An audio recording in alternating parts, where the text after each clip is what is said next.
everybody, Dr. Julia here. Thank you for joining me here on my YouTube channel. I am so excited to have just finished a keynote speech at Toyota here in Dallas, Texas. Their headquarters is here.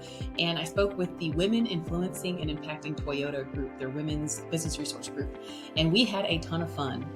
I wanted to share with you a few of the concepts that really spoke to people today. And I did that in another video, which I'll link here.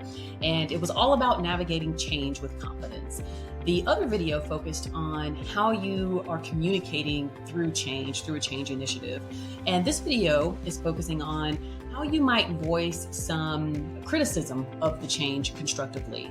A lot of times we have a change initiative going on in the organization and you understand the change, you get it, but there may be something that you think could be done better. There could be something that isn't making sense to you.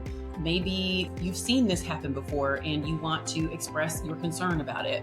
However, sometimes we come across as not being a team player or being a troublemaker. That was a word I heard today. So that is what we want to talk about today is how do we constructively provide feedback on a change initiative and come from a place of truly trying to make things better. So the first thing that we talked about was understanding the underlying concerns, understanding your underlying concerns, my underlying concerns, and identifying like the root causes, like why am I so upset about this? Or why am I so passionate about this?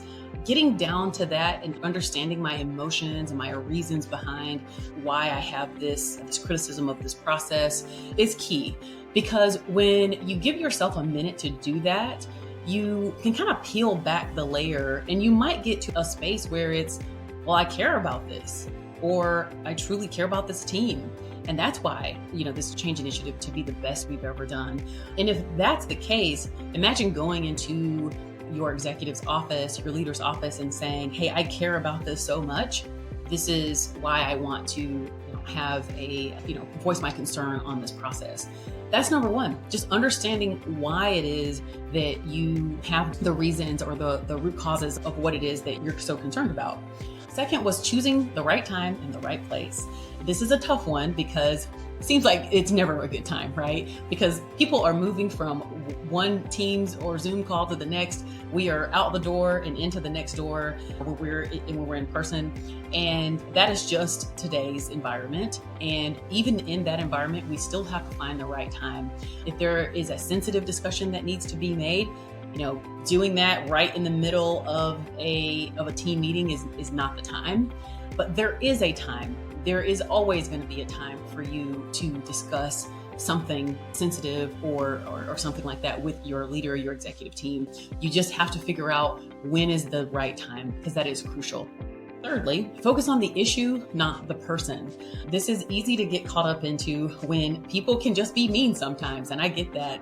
But this is when you have to set yourself apart as a leader and say, okay, this is what the issue is, and I'm not going to focus on this person that's not, holding up their end of the deal or they're not coming through on the project. Focus on the behavior and the impact of that behavior, not necessarily that this person is just a bad person or this person is just a bad employee. It's just this behavior is impacting the team in X ways, and then how can we move forward to that? That's how you kind of focus on this issue, keeping it professional and keeping the personal attacks at bay. Next is using I statements. This is something that many of us have heard probably in our personal lives and our personal relationships, but it happens and it works at work as well. Express concerns from your perspective. One of my mentors and a coach that I love, she always asked me and asked everyone around her to rephrase things as I. So when we start kind of talking about things in general, oh, we all love that, or we all hate that, or we're all having a problem with that. We all feel this way. She always asks, can you rephrase that or restate that with I? And when I come to a place where I can say, I feel this way, I feel frustrated by this change, I feel that there's an issue within the team. This is where you kind of get to that first point, which is understanding the underlying concerns. You start to dig a little deeper when you use I statements. And it also just reduces defensiveness. No one can argue with how you feel and how you are being affected by the change. And this next one is my favorite one because it is so universal in all parts of our lives, but it is to propose solutions, not just problems. This is very easy for us to get into poking holes and throwing darts and saying, hey, this is wrong, this is wrong, this is wrong, this is wrong. That is honestly okay and really a skill of some people's. And I value that skill, to be quite honest, because these people who are able to kind of see the issues with everything, they help make things better, to be quite honest.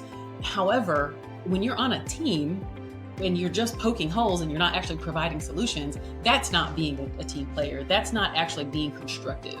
If you're poking holes or you're saying this isn't going to work, one of my mentors told me, this was a long time ago when I learned this concept earlier in my career, was that ideas don't even have to be fully baked. They can be half-baked ideas. But you need to show that you have come up with something. You need to show that you have a commitment to the success of this project by saying, well, hey, I see that this isn't working, or I see there's a problem with this, but I've come up with 2 different ways that I think we can go about this. These are my ideas.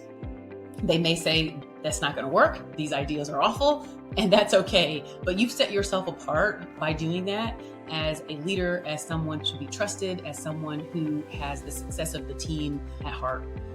And the last one is to be prepared to listen. I said today that a lot of times we go through this whole thing, we found the right time, we're focusing on the issue, not the person. We have everything, we've said it, we're done. And then we just walk out, we're ready to go. But this last one is just be prepared to listen. You've done all of that work to make sure that you're addressing the issue constructively. Sit back and listen, and they may have new information. Make sure that it's a 2-way dialogue. I always say that there's 2 things that can happen in a change initiative that you are having trouble with. Number 1, the leader, the executive team could say, this is great. We love this. Thank you for bringing it to our attention. We're going to change it, or not. But the second thing is that always happens is that now you are a team player. Now you're a leader. You're seen as a person that is able to provide feedback, but then also to listen and have a 2-way dialogue. That sets you apart as a leader so much. And it just allows your teammates to have a safety around you, psychological safety. We talked about that today as well. There's a safeness that your teammates feel when they feel that you can listen to them just as well as they can listen to you.